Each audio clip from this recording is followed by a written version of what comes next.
欢迎来到新兴消息频道，请订阅频道，所以大家不要错过当天最热门的新闻。我们今天的时事通讯包括以下内容：徐凯谈松韵夜晚聚餐突发冲突，保镖强光反制狗子引发热议。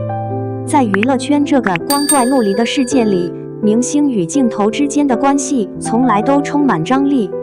10月中旬，一段关于徐凯与谭松韵的现场视频在网络上掀起轩然大波剧传。当晚在北京某高档餐厅外，徐凯的保镖因不满狗子拉扯衣服，竟使用高功率 LED 闪光灯进行反制。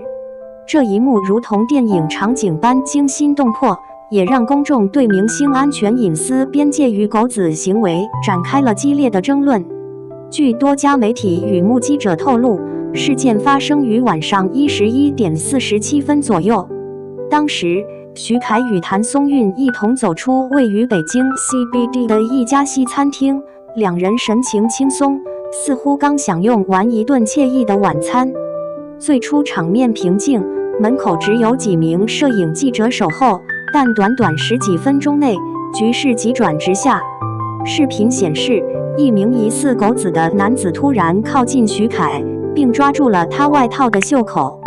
紧接着，几名黑衣保镖迅速反应，他们亮出数个高亮度 LED 闪光装置，在极短时间内制造出一堵白色光墙，强光瞬间笼罩整个街口，现场摄影师纷纷后退遮掩，甚至有数人摔倒，相机掉落，整个场面宛如警务行动，一片混乱。不到2分钟，闪光结束，徐凯与谭松韵被迅速护送上车离开，只留下10几名目瞪口呆的摄影记者和满地散落的设备。事件曝光后，社交媒体炸开了锅，有人谴责狗子过界，也有人指责保镖滥用暴力。舆论的拐点出现在数小时后，有目击者站出来表示，那名拉衣服的摄影师其实并非攻击徐凯，而是出于本能反应想扶住他。据现场描述，徐凯在闪光与推挤中似乎踩到了不平的地面，身体微微前倾，摄影师条件反射般伸手去扶。没想到这一动作被保镖误判为袭击，从而触发了整个防卫行动。若这一说法属实，这场喧嚣的光墙大战或许只是源于一场误会。更令人震惊的是，这些所谓防卫闪光灯并非普通照明工具。安全专家指出，从视频亮度判断，这些设备为改装版专业级摄影闪灯，亮度可达15000流明，相当于15辆汽车远光灯同时照向人眼。如此高强度光线在近距离使用，可造成暂时性失明、闪光盲或角膜灼伤。据报道，3名摄影师在事发后前往北京和睦家医院检查，被诊断为轻度光性角膜炎及眼睛晒伤。所幸伤情不重，但他们在采访中坦言，当时真的以为自己瞎了。这样的防护方式是否已经越界？专家指出，这种设备在公共场合使用，可能构成对他人身体的间接攻击。而保镖事先携带多台闪光装置，也被质疑存在预谋性。这场风波之所以引起如此关注，并非仅因为安全问题，更因其背后牵动的是一段被猜测已久的绯闻关系。自从两人合作新剧《永恒恋歌》后，他们多次被拍到共同出行，互动自然，甚至被网友称为最有 CP 感荧幕情侣。6周前电视剧杀青后，两人仍频繁同框，引发外界猜测戏外生情。然而，双方经纪公司始终采取沉默策略，既不否认也不承认，令外界更加好奇。更巧合的是，就在事件发生前3天，一位拥有1700万粉丝的娱乐博主在社交平台爆料称，徐凯与谭松韵秘密交往4个月，并曾共同赴日本旅行。尽管该帖很快被删除，但截图广为流传。据推测，当晚狗子聚集餐厅门口，正是为了捕捉实锤。如果真如网友所言，这场 LED 闪光攻防战或许本意只是保护隐私，却反而让恋情传闻越演越烈。事件发酵后，雇佣保镖的公司凤凰安保发表声明，称保镖团队的行为属于非致命防卫手段，目的是在面对不明威胁时迅速拉开安全距离，确保客户人身安全。声明中强调，所有操作均经过专业培训，并未造成永久性伤害。双引号。然而，娱乐法专家骆伟律师表示，这种说法并不稳妥。根据中国相关法律，任何造成他人感官暂时失能的行为，都有可能被认定为轻伤害甚至故意伤害。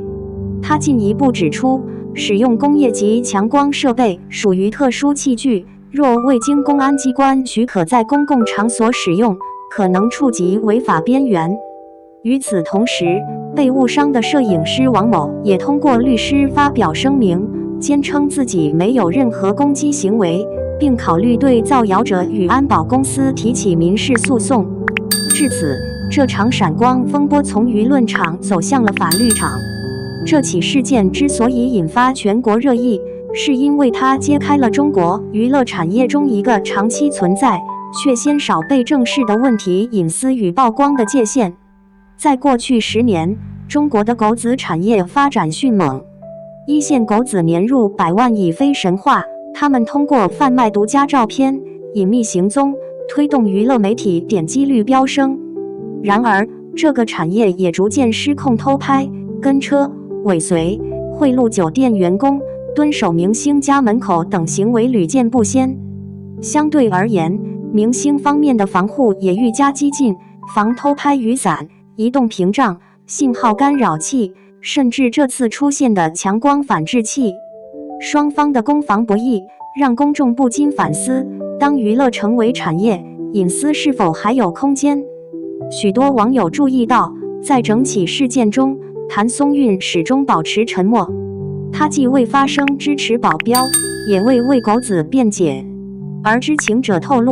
他或许对镜头追逐有着更复杂的情感。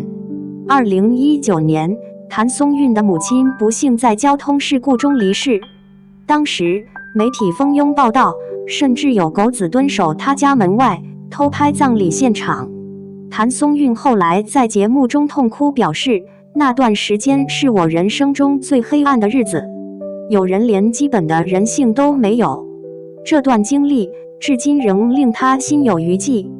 因此，不少粉丝认为，这次保镖反应过度，也许正是出于防止旧痛重演的心理。毕竟在娱乐圈，明星笑容背后往往藏着深深的自我保护。从徐凯事件可以看到，明星与媒体之间的关系正变得越来越紧张。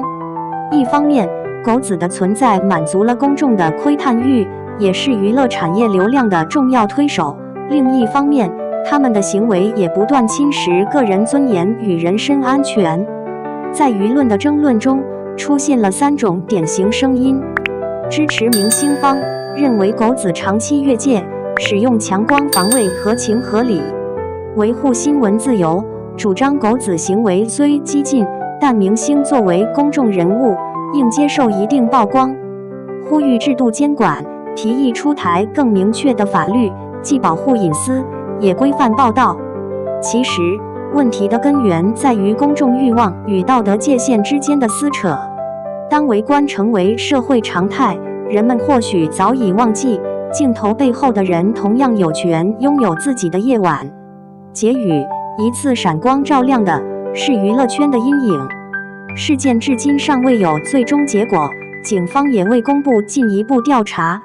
但可以肯定的是，这次光墙事件不仅是一场误会，更是一次警示。它让我们看到，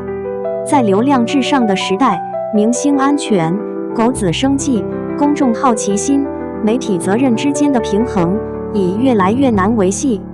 当私人时刻被无限放大，当闪光灯不再只是拍照工具，而成为防御武器，或许整个行业都该停下脚步，重新思考娱乐的边界究竟在哪。